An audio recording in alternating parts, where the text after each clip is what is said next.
ఒక పక్క తెలంగాణ ఆర్టీసీ వాళ్ళు ధర్నా చేస్తుంటే మరో పక్క ప్రయాణికులకు ఇబ్బంది అవుతుందని చెప్పి పోస్టులు పడ్డాయి. ఎవరికైనా జాబ్ కావాలంటే 10th పాస్ అవ్వాలని చెప్పి పోస్టులు చేస్తున్నారు. ఇది ఎంతవరకు న్యాయం చెప్పండి? వాళ్ళు ఎందుకు సమ్మె చేస్తున్నారు? వాళ్ళ ఫ్యామిలీ కూడా ఉంటుంది కదా, వాళ్ళ ఖర్చులు కూడా ఉంటాయి కదా. వాళ్ళు ఎలా బ్రతకాలి? వాళ్ళకి జీతాలు రాకుంటే వాళ్ళు దీనిపైనే కదా ఆధారపడేది. ఒక వ్యక్తి పెట్రోల్ పోసుకొని ప్రాణాపాయ స్థితిలో కూడా ఉంటుంది. ఈ విషయం మీకు తెలుసా? ఇలాంటి పోస్ట్ పెట్టడానికి వాళ్ళు భయపడాలండి. మనం పెట్టే కామెంట్స్కి నాకు కావాలి అని చెప్పి సమ్మె చేసే వాళ్ళకి అన్యాయం జరగకుండా చూసుకుందాం.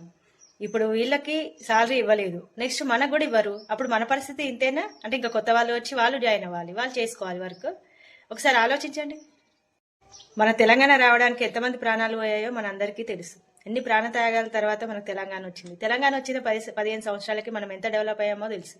మళ్ళీ కొత్తగా మనం ప్రభుత్వాన్ని ఎన్నుకొని ఎన్ని కష్టాలు పడుతున్నామో కూడా కేసీఆర్ హయాంలో అప్పు చేశారు, కానీ కష్టం రాకుండా కూడా చూసుకున్నారు. అప్పుడున్న జీవితాలకి ఇప్పుడున్న జీవితాలకి ఎంత మార్పు వచ్చిందో మనమైతే గమనించాలి. కానీ మనం సమ్మెనైతే విరమించకుండా చూసుకోవాలి. ఆర్టీసీ వాళ్ళకి మనం సపోర్ట్ చేయకపోయినా పర్వాలేదు, కానీ వాళ్ళ సమ్మెకి మనమైతే అడ్డు రాకుండా చూసుకుందాం. ఏదైనా తప్పులు ఉంటే క్షమించండి. నాకైతే న్యాయం అనిపించింది కాబట్టి మాట్లాడుతున్నాను.